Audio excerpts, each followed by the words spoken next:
Este no es el vídeo que yo quería grabar esta semana. La semana pasada, cuando estaba subiendo el vídeo a YouTube, decidí cuál iba a ser el tema del siguiente vídeo. Pero días después, cuando ya tenía escrito el guión, de hecho estaba de camino a hacer la compra, me vino una crisis, o una iluminación, como lo queráis llamar. Y me di cuenta de que mi canal, así, en conjunto, tenía una narrativa y que había distintas formas de empezar a contar esta historia. La primera idea que tuve para este vídeo era presentar el canal, explicar por qué había surgido, un poquito quién soy yo y todo eso, pero al final decidí no hacerlo. Al menos todavía. Y la razón es sencilla. Al elegir el orden en el que iba a grabar los temas, yo estaba siguiendo inconscientemente un orden académico. Primero presento mi tesis, luego me presento yo, luego ya sigo con... Y es que claro, llevo muchísimos años siendo profesora y es el orden natural en el que doy mis clases, mis talleres y bueno, en el que lo hacen la mayoría de docentes del mundo. Y es que esta forma es muy ordenada, muy clara, sirve muy bien para explicar las cosas. Pero también soy escritora, ¿no? Y esto se supone que es un canal de escritura. Así que, ¿por qué no utilizar un esquema de contenidos un poquito más literario? Si el primer vídeo fuera la portada, el título que nos cuenta un poco de qué va a ir todo esto, ¿qué sería, lógicamente, a nivel literario lo siguiente? Pues comenzar la historia. ¿Y cómo comienzan todas las historias del mundo? Pues por el principio, o cualquiera que sea su principio. Bueno, todo el mundo sabe que hay que empezar el primer capítulo con acción, que el lector no se aburra. ¿Qué es eso de empezar con descripciones o monólogos internos? Si es que es fácil, no sé ni para qué haces este vídeo. En realidad no está tan claro. Hay muchos buenos libros que empiezan de formas muy diferentes. Empezar por una escena de acción o por un diálogo son las formas más sencillas o de apariencia más sencilla para atrapar al lector y que siga leyendo. Pero en realidad, si sabes cómo, eso se puede conseguir con cualquier tipo de escena. Los inicios que empiezan por acciones... Bueno, voy a hacer aquí un pequeño inciso. Cuando hablamos de escena de acción, no nos referimos a escenas trepidantes como en las películas, en las que tenga que haber persecuciones, peleas y cosas así, no.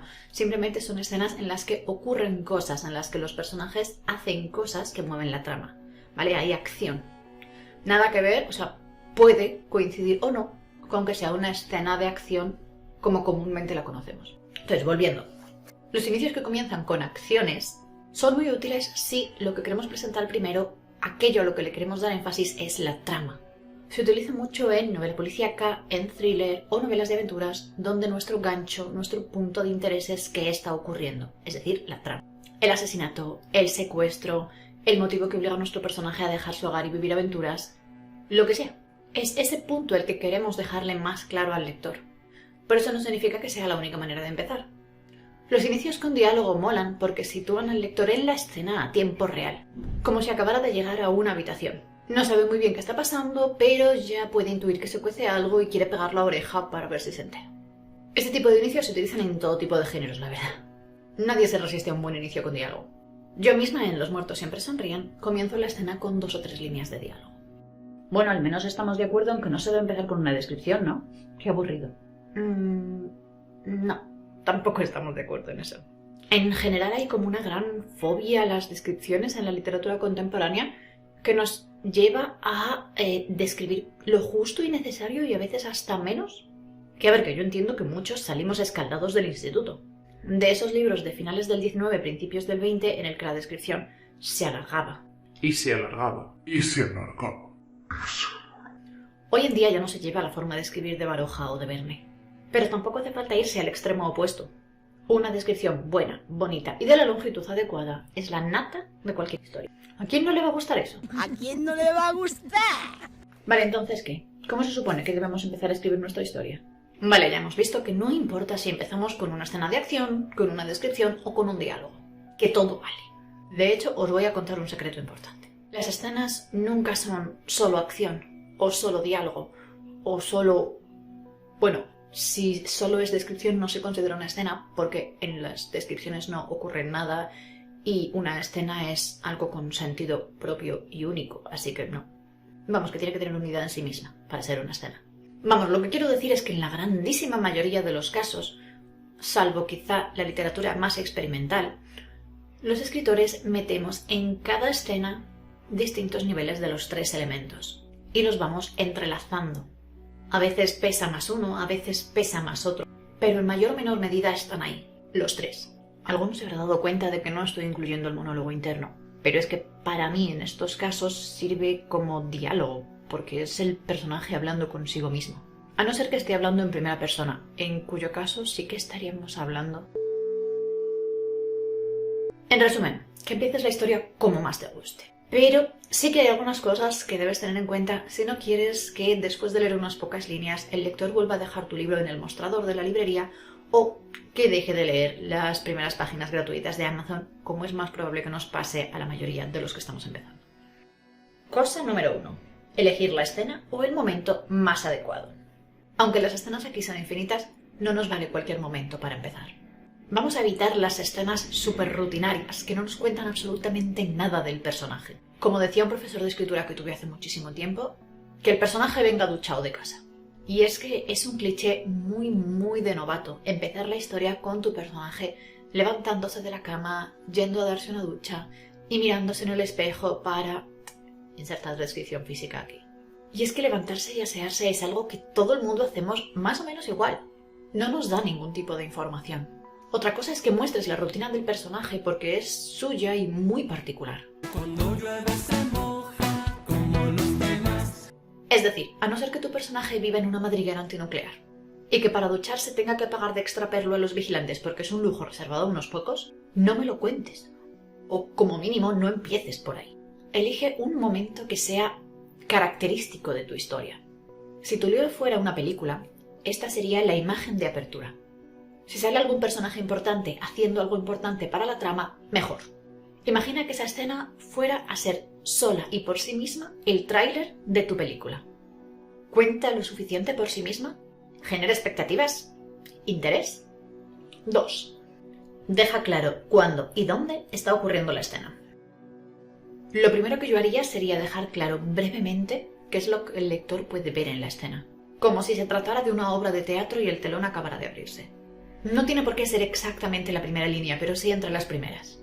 Porque si, por ejemplo, empezamos con un diálogo que ocupa más de media página, sin situar al lector en ningún lugar concreto, es más probable que más tarde el lector olvide lo que acaban de decir los personajes y se sienta perdido o incómodo. ¿Y por qué ocurre esto? La vista es el sentido principal que usamos los seres humanos y está muy relacionado con la memoria. Es más fácil que recordemos algo que hemos visto que algo que hemos oído, saboreado, olido o tocado. Por lo menos si es la primera vez que lo hacemos. Porque sí que es cierto que se ha estudiado que algunos olores pueden traernos recuerdos de infancia, pero se trata siempre de olores recurrentes que nos llevan a una época. En cambio, la vista es el principal sentido por el que el cerebro obtiene información del entorno y, por tanto, del que se nutren los recuerdos. Y nuestra imaginación, en el fondo, se nutre de todos nuestros recuerdos, todas nuestras experiencias. Ya explicaremos cómo funciona... yo y cuantos más. Ya explicaré cómo funciona la imaginación en otro vídeo. Pero volviendo al tema, cuando imaginamos algo solemos hacerlo en imágenes. De hecho, imaginar. Por eso, si no le damos al lector una base visual a la que agarrarse, es muy probable que esa escena acabe perdida en el tiempo y el espacio de su memoria y no pueda retenerla durante mucho tiempo. Por eso es importante que lo sitúes desde un primer momento. Porque si no, ya hemos dicho lo que puede pasar en el mejor de los casos. Pero es que en el peor, él o ella ya se habrá imaginado el escenario que le haya dado la gana para rellenar esos huecos de información que no le has dado. Y que cuando a ti te venga bien darle esa información, esta se contradiga con lo que ya había imaginado. Y eso no se le debe hacer a un lector, que jode mucho. De hecho, es más, te diría que este consejo no lo aplicara solo a la primera escena de tu novela, sino a todas las escenas. Que el lector no se sienta perdido nunca. Y otra cosa que también fastidia mucho al lector, ¿sabes qué es? Que le engañen.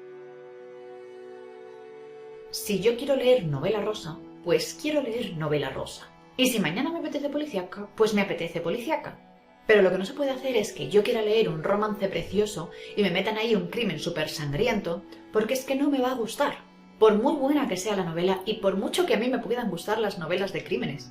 Estás jugando con mis expectativas.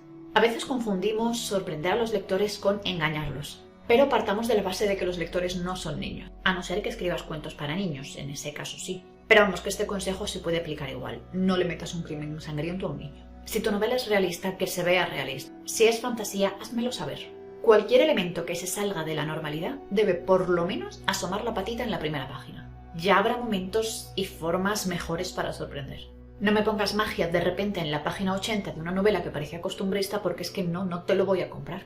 Y lo mismo al contrario, ojo. Si me vendes un mundo súper mágico de fantasía y luego resulta que voy a vivir la vida diaria de un oficinista con crisis de la mediana edad, es que yo no he venido a eso.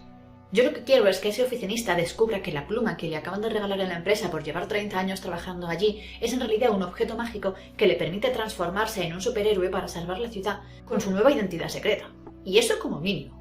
Y una última cosa que tenemos que dejar claro en nuestro comienzo. ¿Por qué estoy yo aquí? ¿A qué he venido? Ya sabemos dónde, cuándo, de qué manera y con quién. Pero nos falta lo más importante. ¿Por qué tengo yo que dedicar 15 o 20 euros y un porrón de horas de mi vida a esta historia? ¿Qué me vas a dar a cambio? Esto en realidad es una forma innecesariamente enrevesada de decir que tienes que crear una incertidumbre o una incógnita. Pero una incógnita importante, no cualquier cosa. ¿Que el personaje no es feliz? ¿Vale? ¿Qué va a hacer para cambiarlo? ¿Que es demasiado feliz? ¿Qué es lo que va a hundirlo en la miseria? ¿Que se encuentra un objeto en la calle? ¿Cómo le va a cambiar la vida? Incógnitas, dudas. Los lectores queremos drama. Independientemente de cómo acabe, queremos que esa historia nos importe. Si el detective está poco o nada interesado en resolver el caso, imagínate lo que me va a importar a mí. Si a nuestro oficinista de mediana edad le despiden y le da igual, pues ¿para qué me lo cuentas? Si la historia no le importa a los personajes, no vas a conseguir que le importe al lector. Incluso aunque sí resuelvas la incógnita que planteabas al principio.